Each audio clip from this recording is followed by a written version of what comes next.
رشید صافی صاحب، آپ کو کیسا لگا یہ فیصلہ اور اس کے بعد آپ کو مقابلے کی فضا بنتی ہوئی نظر آ رہی ہے؟ اور ساتھ ہی ساتھ یہ بھی بتائیے کہ کیا نقصان ہوا ان کینڈیڈیٹس کا کہ ان کو وقت کم ملا، یا اگر ہم آن دی ادر ہینڈ دیکھیں تو خبروں میں تو یہ رہے ہیں ان کی سمبولک ویلیو بہت زیادہ ہے؟ دیکھیں، الیکشن کا ماحول عملی اقدامات پہ مبنی ہوتا ہے. آپ کے سمبولک فیصلوں سے یا اقدامات سے الیکشن کے رزلٹ حاصل نہیں کیے جا سکتے. آپ جو فرما رہی ہیں وہ تو ٹھیک ہے اپنی جگہ پہ، اس کی ایک اہمیت ہے کہ ایک پارٹی اپنی طے پہ جدوجہد کر رہی ہے اور تمام تر رکاوٹوں کے باوجود وہ میدان میں موجود ہے. وہ سماجی جو سوشل میڈیا ہے اس پہ ان کی موجودگی آیا ہے، گلی کوچوں میں ان کی موجودگی ہمیں نظر آ رہی ہے. وہ تو اس پارٹی کی اپنی ایک جدوجہد ہے، لیکن جو ذمہ داران ہے انہوں نے کتنا لیول پلینگ فیلڈ، تو کیا فیلڈ ہی نہیں ہے. لیول کی تو ہم بعد میں بات کریں گے، اب فیلڈ ہی نہیں. ایک جماعت کو آپ نے مکمل طور پہ آؤٹ کر دیا سیاسی منظرنامے سے.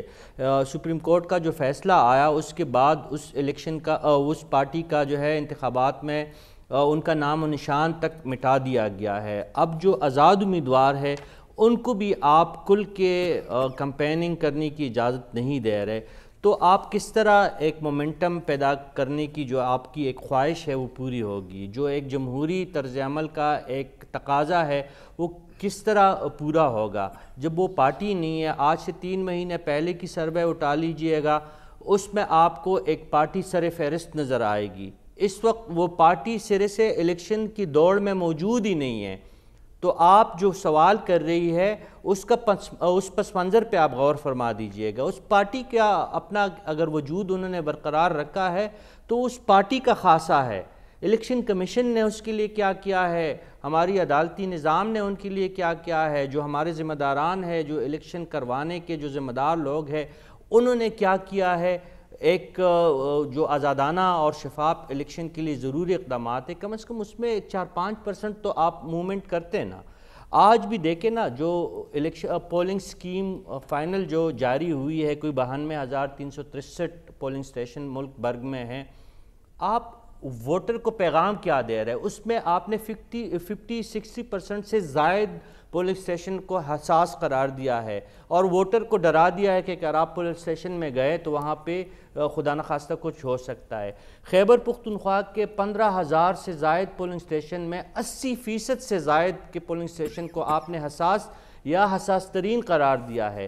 پنجاب کے 52,000 سے زائد پولنگ سٹیشن میں آپ نے 30,000 سے زائد پولنگ سٹیشن کو خوف کی فضا ہے جس کی طرف آپ اشارہ کر رہے ہیں. رشید صافی صاحب، آج آپ کی طرف کوئی حلف نامے بھی ہوئے ہیں، اس کے بارے میں کیا خبر ہے آپ کے پاس؟ جی دیکھیں، جو میں عرض کرنے کی کوشش کر رہا تھا کہ ایک پارٹی نے اپنے وجود کو برقرار رکھنے کے لیے اور جمہوریت کا پہیہ چلنے دینے کے لیے ایک قربانی دی ہے اور سپریم کورٹ کے فیصلے کو تسلیم کرتے ہوئے اپنے امیدواروں کو آزاد لڑنے کی اجازت دے دی ہے. یعنی الیکشن سے انہوں نے بائیکاٹ نہیں کیا ہے. اب آپ جا کے آپ ووٹر کے ذہن کو اتنا پراگندہ کر رہے ہیں کہ اسد قیصر صاحب جو عمران خان صاحب کے سب سے پرانے ساتھی ہے، پرویز خٹک سے بھی پرانی ساتھی ہے خیبر پختونخوا میں، ان کو قرآن پاک کا مبارک نسخہ خط میں لے کے اپنے ووٹرز کو یقین دلانا پڑ رہا ہے کہ میں الیکشن جیتنے کے بعد عمران خان کا ساتھ نہیں چھوڑوں گا. ہمارے مردان سے مشوانی صاحب ہے جو پی ٹی آئی کے پرانے ساتھیوں میں سے ہے، ان کو قرآن پاک کا نسخہ لے کے اپنے جیب میں یا ہاتھ میں لے کے اپنے ووٹرز کو بتانا پڑ رہا ہے کہ وہ اپنی وفاداری تبدیل نہیں کریں گے. آپ نے خیبر پختونخوا کے 4 اضلاع میں، بلکہ پورے جو جنوبی ڈویژن ہے، ٹانک، بنو، ڈی آئی خان، لکی مروت، وہاں پہ دفعہ 144 کا نفاذ کر دیا. ثانیہ، یہ کہاں کا آپ انصاف کر رہے ہیں جب آپ الیکشن بھی کروا رہے ہیں اور دفعہ 144 کا نفاذ بھی ساتھ کر رہے ہیں؟ یہ کہاں کا وصول ہے؟ یہ کہاں کی جمہوریت ہے؟ اچھا، جہاں پہ انفنٹریشن ہو رہی ہے، باجوڑ میں افغانستان سے لوگ آ کے حملے کر رہے ہیں، خودکش وہاں پہ اپنے آپ کو پاڑ رہے ہیں. باجوڑ میں دفعہ 144 نہیں ہے. خیبر ایجنسی میں جو حساس ترین ڈسٹرکٹ ہے خیبر پختونخوا کا، وہاں پہ آپ کو دفعہ 144 لگانے کی زحمت نہیں ہوئی. وزیرستان میں آپ دفعہ 144 نہیں لگا رہے، ٹانک پہ لگا رہے ہیں، مولانا کو آپ نے جتوانا ہے، مولانا فضل الرحمان صاحب کو، لکی مروت میں آپ نے لگانا ہے، آپ نے اپنے من پسند امیدوار کو جتوانا ہے، ٹانک میں آپ نے لگوانا ہے دفعہ 144. یہ کہاں کا انصاف ہے؟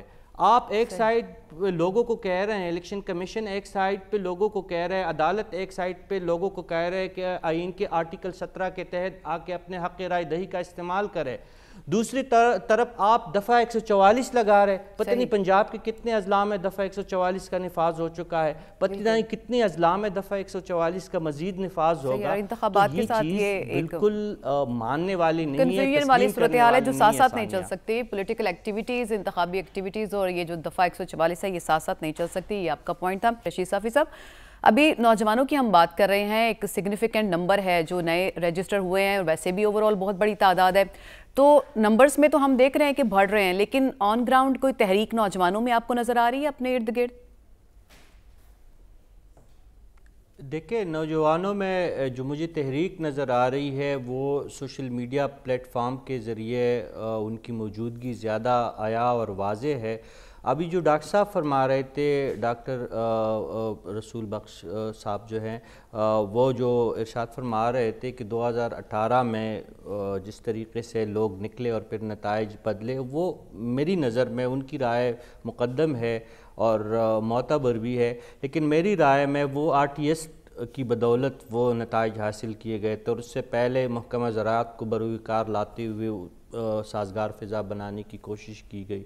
اب اسی فلم کو ایک نئے پرنٹ کے ساتھ دوبارہ دہرایا جا رہا ہے، لیکن نوجوان جو آپ فرما رہی ہے ثانیہ، وہ آپ درست کہہ رہی ہے. پاکستان نوجوان آبادی کے لحاظ سے دنیا کے ٹاپ 5 ممالک میں سے ہے. پاکستان کی 40% سے زائد آبادی جو ہے وہ نوجوانوں پہ مشتمل ہے، اور سوشل میڈیا جس نے ایک جانب اس پہ تنقید تو کی جاتی ہے کہ اس پہ بےہودگی ہو رہی ہے، اس پہ بدمزگی پھیلائی جا رہی ہے، اس پہ نفرت اور منافرت کی ایک تدریس اور تعلیم ہو رہی ہے، وہ اپنی جگہ پہ درست بات ہے.